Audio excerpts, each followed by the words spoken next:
Então, Cristiano, obrigada pela sua participação. Eu queria que você começasse falando um pouquinho sobre a sua palestra, que teve como tema 3 coisas que você precisa saber sobre IA. Você pode contar pra gente quais são essas Sim, sim, coisas? sim, sim. Na verdade, o assunto IA ele é muito vasto, então tentar resumir isso em 3 coisas não foi nada fácil. Mas o que eu fiz? Eu levei para a turma o que eu chamei de 3 capítulos da história da IA para tentar situar um pouquinho aonde estamos, de onde viemos e para onde vamos.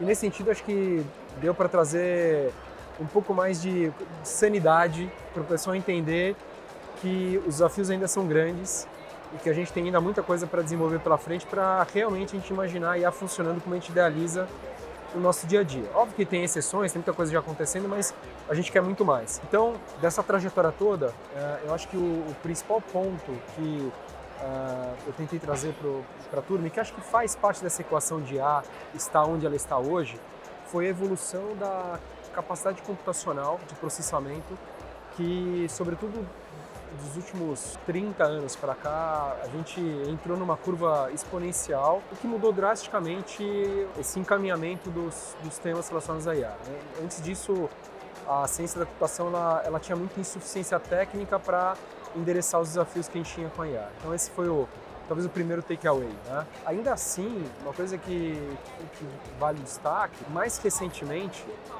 a própria evolução dos modelos de IA, eles deram um salto tão grande que essa sua exponencialização ela se apresenta nesses últimos anos ainda maior do que o próprio crescimento da capacidade computacional, ou seja, a IA ela está trazendo uma condição da gente tirar ainda mais proveito do que a gente tiraria dos computadores, dos hardwares disponíveis e trazendo inovação nos algoritmos que tornam eles mais eficientes. Então isso tudo faz a gente estar onde está hoje. E hoje a gente tem o quê? Tem a IA generativa no Hype, que é essa IA que interage com a gente numa lógica de linguagem natural, né, onde parece que a gente está interagindo com um ser humano praticamente. Esse campo do processamento de linguagem natural evoluiu muito e só foi possível exatamente por isso que eu falei, né, a evolução da capacidade computacional e dos modelos, né, que foram desenvolvidos. A arquitetura em si, né, que trouxe inovações extraordinárias para que a forma dos modelos serem desenvolvidos fosse muito mais eficiente. E os cases todos hoje que existem, e esses que estão para acontecer dentro em breve, eles se deparam com uma, digamos assim, mixed feelings. De um lado, eles são muito sexy, desde coisas do tipo, sei lá, uma interface inteligente que vai tornar a elaboração de um layout de um anúncio super automática, né, como a gente já tem hoje na própria RD, com o Mentor IA, até coisas do tipo carro autônomo, né? Tudo isso no dia a dia para a gente é muito legal, mas qual é o desafio disso emplacar e a gente pulverizar outros tantos casos de uso? O custo de processamento da IA ainda é muito caro, né? As GPUs e tudo mais, a gente tem ainda uma dificuldade grande de imaginar como que esse custo marginal aplicado a casos de uso torne a conta mais palatável. De outra forma, a gente acaba descartando muitos casos ou deixando ele no parking lot até a gente conseguir viabilizar economicamente. Eventualmente, a gente pode estar se deparando com casos de uso onde a aplicação da IA envolve riscos muito altos, por exemplo, o carro autônomo, e que não necessariamente a gente está disposto a correr. Então, esse é o nosso ambiente atual e o que vem pela frente envolve agentes de IA que talvez deem um salto quântico em como a gente consegue tirar proveito da IA, a própria capacidade da inteligência artificial superar a inteligência humana num futuro um pouco mais distante. O que isso vai significar no nosso dia a dia, não sabemos. Fica a provocação para a gente refletir. Perfeito. Entre as suas especialidades, você conhece muito bem sobre dados, você fala bastante sobre isso. E eu gostaria de saber quais são os principais desafios das empresas brasileiras em relação aos dados. Boa. São desafios específicos? Boa, Yara, excelente pergunta. Eu acho que na linha dos desafios com a própria IA, que eu falei de custo e de risco, a gente tem questões operacionais muito caóticas que envolvem justamente os dados, que ele é ponto de partida para qualquer coisa daqui para frente. Qualquer modelo de IA, se você não tem os dados íntegros, acessíveis, seguros, em prontidão, você não consegue colocar de pé um modelo de IA funcionando no caso de uso. Para você conseguir isso, a gente numa organização onde as coisas são mais complexas, a gente tem inúmeros desafios, porque em geral esses dados eles estão espalhados em diferentes áreas. Essas áreas funcionam como uma espécie de silos, onde é difícil você pegar o dado de uma área e usar numa outra área, por exemplo. Essa integridade dos dados, quando ele está sendo gerado, não é uma tarefa fácil. As plataformas envolvidas são complexas e também tem um custo substancial de processamento, que não é barato. Então, quando a gente se depara com tudo isso, a gente tem realmente dados que representam meio que como a gente tem que resolver a nossa cozinha primeiro. Arruma a cozinha para depois ir brincar no playground, sabe? Então, eu acho que isso para mim é muito poderoso. E só para dar um pouco de dados e fatos para a turma, em qualquer projeto que envolve dados, né, de ciência de dados, 90% da energia está exatamente na etapa que a gente chama de engenharia de dados, que é essa etapa que eu falei de você deixar o dado pronto para ser usado. Então, não é fácil, consome bastante, não é sexy, o lado mais sexy é a IA, é a aplicação, mas se não tiver essa cozinha bem resolvida, você não sai do lugar. E como a gente faz com que os colaboradores fiquem preparados para lidar com dados, que eu acho que essa é uma das maiores dificuldades atualmente. Verdade. Tem a ver também muito com a cultura organizacional. Por exemplo, na TOTS, a gente tem como direcionador estratégico uma companhia orientada a dados. Então isso já está na nossa orientação estratégica como um dos pilares estratégicos, um dos valores da companhia. Como é que eu traduzo isso do ponto de vista de cultura?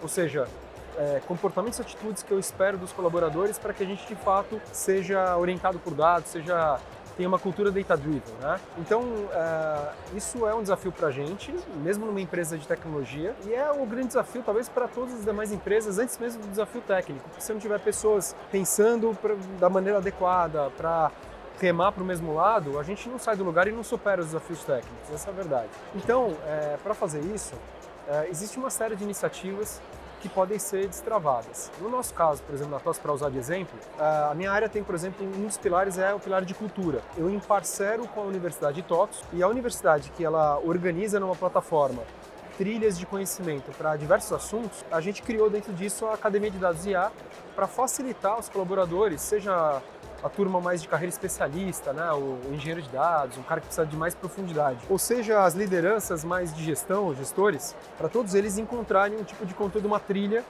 que faça sentido para o seu dia a dia. O desafio é esse, é como é que eu consigo levar conteúdos em formatos diferentes, em profundidades diferentes, em abordagens diferentes para públicos tão distintos, para um ambiente tão heterogêneo. Então, se a gente é bem sucedido nisso, em qualquer empresa, você consegue aumentar esse nível de proficiência que todo mundo precisa para ficar mais familiar com esse assunto e com isso a gente poder transitar melhor e alcançar os nossos objetivos. Então dados são para qualquer tipo de empresa, independente do tamanho, independente do setor. Independente do tamanho, a gente lida com empresas de todos os tamanhos, grandes organizações, multinacionais, até empresas muito, muito pequenas. Então a gente tem esse privilégio de meio que ter uma amostra representativa desse universo de empresas que estão hoje nesse desafio. E boa parte dessas nossas boas práticas, elas são também com o intuito de levar para essas empresas todas esse tipo de mensagem que você falou, olha, é para todo mundo sim, não importa o tamanho da empresa, se você quer ser competitivo no daqui para frente, nesse jogo que a gente está começando a jogar, você tem sim que endereçar o desafio de dados, tem que endereçar o desafio de IA, tudo isso tem uma questão técnica muito importante, obviamente, e as empresas de tecnologia estão aí para ajudar, mas antes de tudo tem sim que resolver essa parte de cultura com comportamentos, atitudes que reforcem um pouco esse espírito e possam ajudar todo mundo a transitar melhor nesses desafios. E sobre 2024, qual você acha que foi a tendência, plataforma, ferramenta que vai continuar em alta no próximo ano? Legal.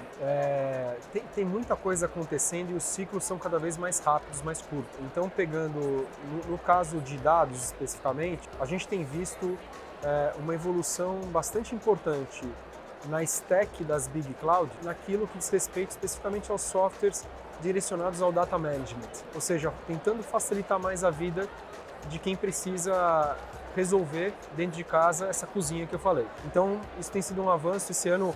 Várias novidades nas grandes clouds, oferecendo mais serviço nesse sentido. E eu acho que nessa linha, por exemplo, uma coisa que a gente aposta muito é numa abordagem mais federada, onde a gente descentraliza a capacidade de uso de dados nas diversas áreas, sem perder a governança, sem perder o regramento. Então, isso é boa parte da missão da minha área, por exemplo, garantir isso. Isso é tendência. Do lado de IA, a gente tem desafios particulares também. Então, por exemplo, como é que eu consigo acessar os modelos de LLM, né, de IA generativa que estão por aí, de maneira que eu consiga ser cost efficient, porque cada modelo tem um preço, um custo diferente, e nem todo modelo se presta da melhor maneira a resolver o meu problema específico. Às vezes eu preciso experimentar ou até mesmo chavear entre modelos para encontrar aquele que naquele contexto tem um custo mais acessível e interessante para aquele caso de uso. Então, infraestrutura que permita esse balanceamento, facilite o acesso e permita esse balanceamento no custo de requisição dos modelos é um ponto bastante central na nossa visão. E junto com isso, falando de o que vem por aí, bem proximamente, eu diria que são os agentes de IA. Os agentes de IA, como eu falei na minha palestra agora há pouco, eles funcionam como uma espécie de assistentes virtuais. Não são exatamente robozinhos que vão estar do nosso lado no dia a dia, não agora, daqui a pouquinho talvez. Mas eles vão funcionar como softwares muito especializados que vão resolver uma tarefa específica. E eles vão ter a diferença do que existe hoje, que é a capacidade de tomar decisão e agir automaticamente, espontaneamente, usando esses modelos mais avançados de IA.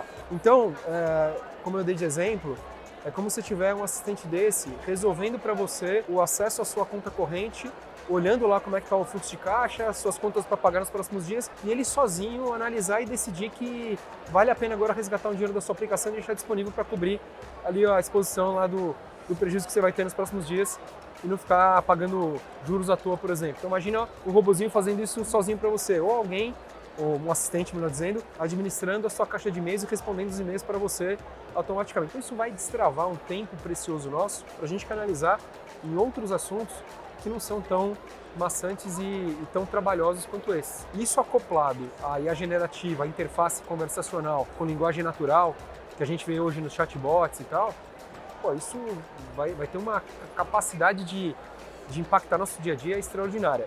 Isso já está acontecendo, mas ainda baby steps. A gente vai ver nessa reta final de 24, principalmente em 25, uma proliferação dessas aplicações usando o que a gente chama de agentes de IA junto com a IA generativa. E como você acha que vai ser a aderência das pessoas em relação a essas tecnologias? Eu acho que, num primeiro momento, talvez muitos estranhem, né? Mas como bons seres humanos, a gente é bom de se adaptar e a gente vai ver que rapidamente as facilidades que isso vai trazer no nosso dia a dia vão permitir que a gente possa canalizar nosso tempo para algo muito mais produtivo e eu não vejo com muita dificuldade a gente adotar largamente esse tipo de aplicação para facilitar a nossa vida e a vida das nossas empresas. Tá ótimo, perfeito. Você sentiu falta de alguma pergunta? Você queria deixar mais algum comentário? Eu acho que foram as perguntas foi legal porque deu para ir exatamente nos pontos mais relevantes. Perfeito, muito obrigada. Obrigado, eu agradeço. Valeu.